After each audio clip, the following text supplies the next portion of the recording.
Episode 9 is set to end the Skywalker saga and the sequel trilogy itself by writer and director J.J. Abrams and Chris Terrio. This is Mike Zero.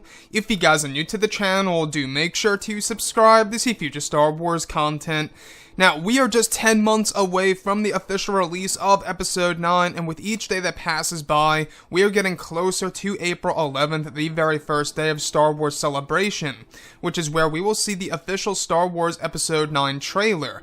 Now, these past couple of weeks or so, we've been learning a whole lot more about this film when it comes to some of the set leaks, the set designs, the concept art, and storyboard descriptions, etc. Now, one of which has all to do with some of the set designs, as well as something to do with John Williams that's very exciting for fans. Now, specifically, it's described that part of the lightsaber duel between Daisy Ridley and Adam Driver as Kylo Ren and Rey were choreographed and filmed in a specific way to go along with a planned remixed version of Duel of the Fates from the prequel trilogy that John Williams is said to begin working on during the summer. It's described to be for the sequence in which both Kylo and Rey are using opposite lightsabers against each other. Additionally, it's described that one of the sets developed for the third act of the film was the Lars homestead. Additionally, there was a scene that was filmed in which the Falcon was said to be on fire, however not destroyed. It's described that the MacGuffin of the movie changes throughout the plot and leads to the big secret that will be revealed in the movie. So I want to go over a couple of parts about this and as to why it's very exciting to a lot of fans around the world. Now, first things first, Duel of the Fates, what an iconic song within the Star Wars franchise, specifically within the Skywalker saga. You know, I will say when I first heard it back in 1999, it really just stuck with me, and it's something that just grows on you as you listen to it. So, the fact that it's coming back in Episode 9 in a different way, I think is something that shows that Disney and Lucasfilm are not only trying to satisfy the original trilogy fans, but also the prequel trilogy fans that grew up with the Star Wars films in the late 90s into the early 2000s.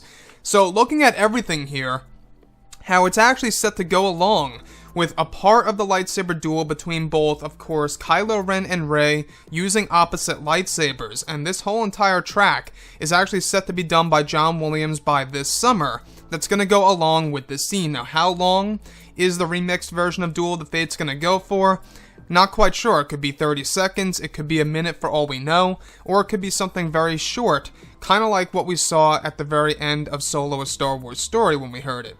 Now, with that being said, what's really intriguing though, and I believe that this is a closer confirmation that Tatooine is indeed in Episode 9, is that additionally it's described that one of the sets that were developed for the third act of the movie is the Lars homestead. So the Lars homestead is based on Tatooine.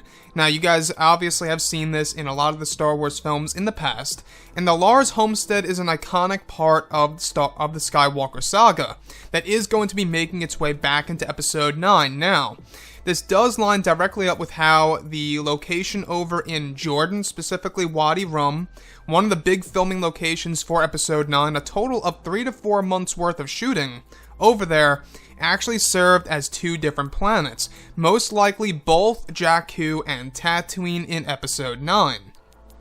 Now, the other thing that I do want to go over is the Millennium Falcon being set on fire on the top, right by the antenna.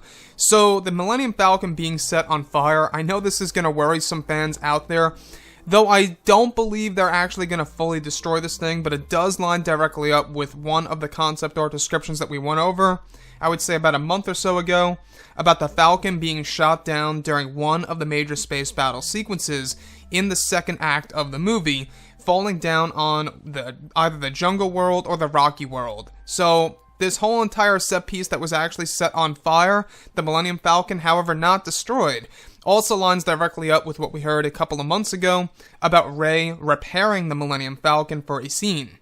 Now, lastly, this is where things begin to really pick up. This is where things begin to get very interesting, is that the MacGuffin of the movie changes throughout the plot and leads to the big secret that will be revealed in the movie.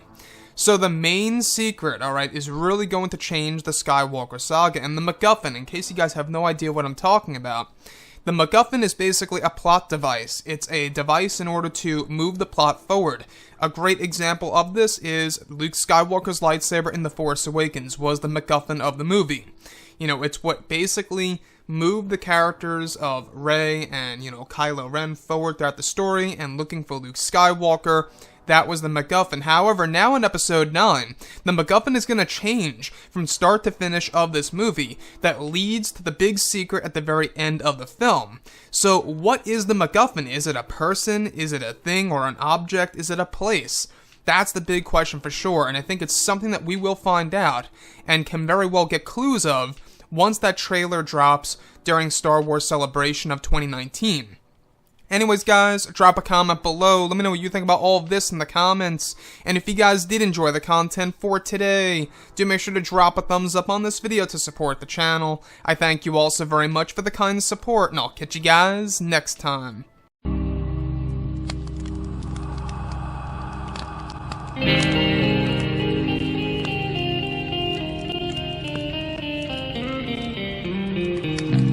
Gun in hand, we are alone again. No, I'm not the one from night to moon.